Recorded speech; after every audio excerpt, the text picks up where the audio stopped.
ये अनुमान लगाना मुश्किल है, लेकिन मैं आपको बता देता हूँ कि यह तस्वीर जो है हमारे देश के grand old man of India के नाम से प्रसिद्ध है।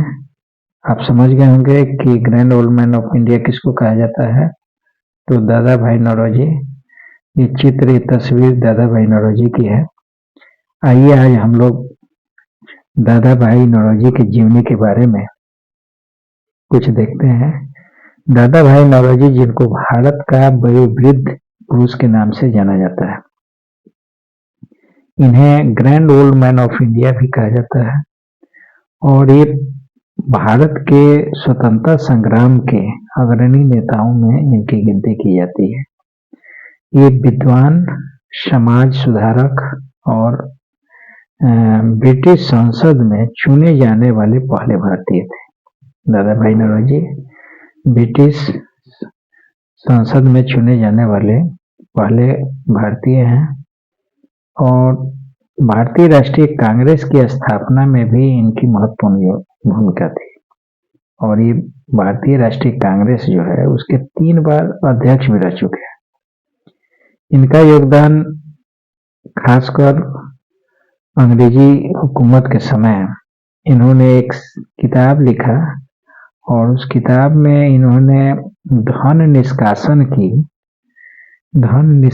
की थ्योरी दी है, जिसको निष्कासन सिद्धांत या ड्रेन थ्योरी भी कहा जाता है। और इन्होंने ये बताया कि किस तरह से ब्रिटिश आर्थिक नीतियां भारत की संपत्ति को बाहर ले जा रही हैं, यानी आर्थिक राष्ट्रवाद की इन्होंने नींव रखी। महात्मा गांधी की जो स्वशासन है और जो सामाजिक सुधार है, कहीं न कहीं इनकी नीतियों से ही प्रेरित है। इनका जन्म 4 सितंबर 1825 को मुंबई में हुआ था और ये महाराष्ट्र ये पारसी जो राष्ट्रीय परिवार से संबंधित थे और इनकी शिक्षा दीक्षा मुंबई के एल्फिस्टन कॉलेज में हुई थी और बाद में उसी कॉलेज में गणित और प्रकृति दर्शन पढ़ाने वाले ये पहले भारतीय बने। बाद में इन्होंने लंदन के यूनिवर्सिटी कॉलेज लंदन में गुजराती भाषा के प्रोफेसर के रूप में इन्होंने कार्य किया और काफी समय तक विदेशों में रहे और इनका प्रभाव विदेशों तक फैला। दादा भाई नौरोजी ने एक संस्था की स्थापना की 1867 ईस्वी में लंदन में की थी, जिसका नाम था east India association. East India association का मुख्य काम ये था कि ब्रिटिश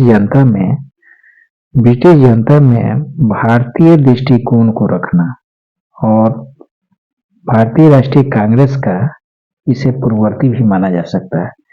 यानी लंदन में जो इन्होंने ईस्ट इंडिया एसोसिएशन की स्थापना की थी, ईस्ट इंडिया एसोसिएशन की जो स्थापना की थी उसका उद्देश्य था कि ब्रिटिश लोगों में भारतीयों का दृष्टिकोण रखना और कहीं ना कहीं ये भारतीय राष्ट्रीय कांग्रेस का इसे पूर्ववर्ती भी माना जा सकता है।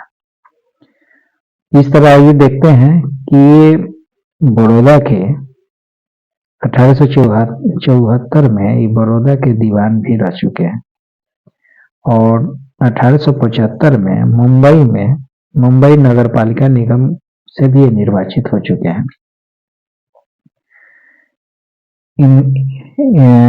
1885 में गवर्नर लॉर्ड रे के निमंत्रण पर इनको मुंबई विधान परिषद के सदस्य बने और 31 जनवरी 1885 को बम्बई प्रेसिडेंसी एसोसिएशन के उपाध्यक्ष भी चुने गए। भारतीय राष्ट्रीय कांग्रेस की स्थापना में इनकी महत्वपूर्ण भूमिका भी रही और इन्होंने 1886 में और 1893 में और 1906 में ये भारतीय राष्ट्रीय कांग्रेस के अध्यक्ष रहे।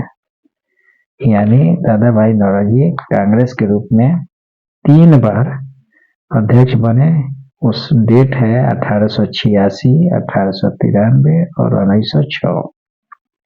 1902 ईस्वी में उदारवादी पार्टी के भी सदस्य के रूप में 1902 में उदारवादी पार्टी जो ब्रिटेन के जो उदारवादी पार्टी थी उसके सदस्य के रूप में हाउस ऑफ कॉमन्स में चुने गए और सेंट्रल फिन्सबरी का भी प्रतिनिधित्व किया, यानी ब्रिटिश संसद में पहुंचने वाले पहले भारतीय थे।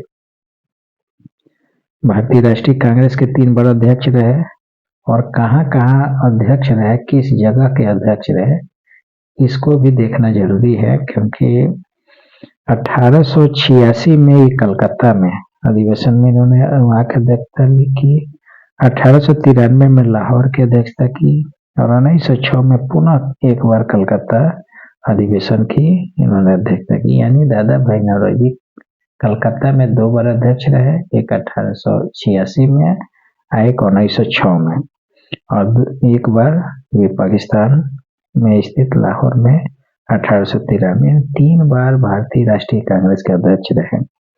और ये कांग्रेस के उदारवादी और उग्रवादी गुटों में जब बटी हुई थी उस समय इन्होंने विशेष भूमिका दोनों के बीच में इन्होंने निर्वाह किया था कि किस तरह से कांग्रेस की स्थिति को और मजबूत किया जा सके और देश के यथा स्थिति को अंग्रेजों के से अवगत कराया जाए, ये इनकी नीति थी।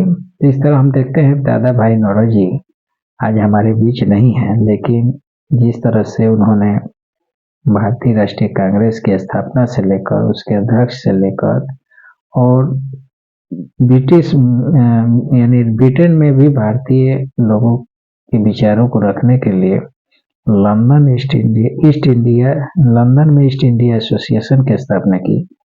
एक सच्चे समाज सुधारक, सच्चे राजनीतिक और एक अच्छे इंसान थे। इनके लिखे हुए कुछ रचनाएं भी हैं जिसको देखना काफी महत्वपूर्ण है। इनकी रचनाओं में से जो है 1886 का अधिवेशन में दादा भाई नौरोजी के नेतृत्व में प्रांतीय कांग्रेस समितियों का भी गठन किया गया था। यानी 1886 का अधिवेशन में कलकत्ता में जब थे इन्होंने प्रांतों में कांग्रेस समिति का गठन भी इन्हीं के नेतृत्व में कराया गया था। 1906 के अधिवेशन में उन्होंने भारत का भविष्य केवल स्वराज में नहीं था, स्पष्ट किया था कि भारत का भविष्य अगर निहित है तो केवल स्वराज में निहित है। यानी 1906 के अधिवेशन में भारत का भविष्य केवल स्वराज में निहित है, ये इन्होंने बताया। दादा भाई नौरोजी की जो किताब है प्रसिद्ध कृति poverty and un British rule in India, Bharat की आय में से लगभग 20 से 30 करोड़ पाउंड प्रति वर्ष ब्रिटेन ले जाया जाता है।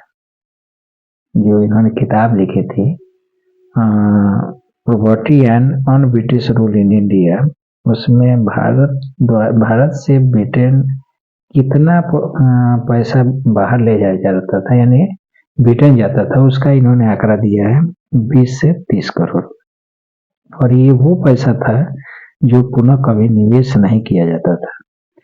1896 में इन्होंने 1896 में जिस भारतीय व्यय आयोग रॉयल कमीशन का गठन ब्रिटिश संसद ने किया था, वो कहीं ना कहीं इनकी किताब के प्रभाव के बाद ही गठन किया गया था, ये पता लगाने के लिए कि भारत से ब्रिटेन जो धन जा रहा है वो कितना जा रहा है। दादा भाई नौरोजी के सामाजिक सुधार भी कुछ देखने को मिलते हैं।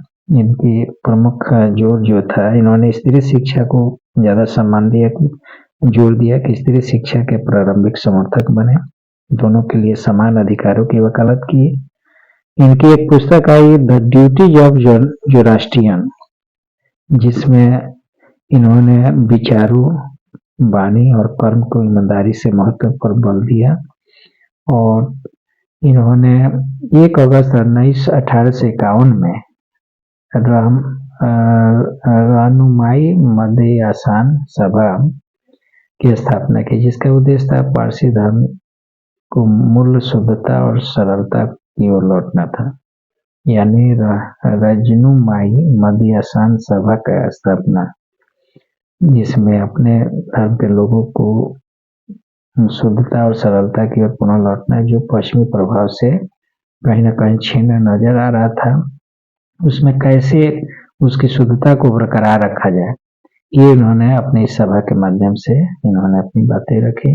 1854 में उन्होंने गुजराती पत्रिका रस्त गुफ्तार, इनकी पत्रिका पूछा जाता है अक्सर प्रतियोगी परीक्षा में कि गुजराती पाक्षिक पत्रिका थी जिसका नाम था रस्त गुफ्तार, और इसको हिंदी में कहें तो सत्यवक्ता शुरू की, जिसका उद्देश्य था पारसी समाज में सामाजिक सुधार को बढ़ावा देना।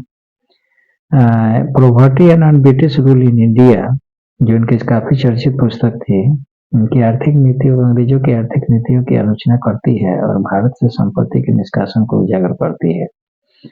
पॉवर्टी ऑफ इंडिया, इनके जो रचना है wants and means of India, इनकी प्रमुख कृतियां हैं the wants of means in India, means of India, an European and Asiatic race, the Parsi religion और पॉवर्टी ऑफ इंडिया, इनकी प्रमुख कृतियां हैं। इस तरह से हम लोगों ने देखा कि दादा भाई नौरोजी अपने पूरे जीवन में न सिर्फ लेखनी के माध्यम से बल्कि कांग्रेस पार्टी के 3 बार अध्यक्ष रहकर और भी ब्रिटेन में भी रहकर ब्रिटेन के सांसद के रूप में भी रहे। तो इस तरह से उन्होंने जो उपाधि इनको दी गई grand old man of India, वह वृद्ध नेता के रूप में वो काफी प्रासंगिक रही। धन्यवाद।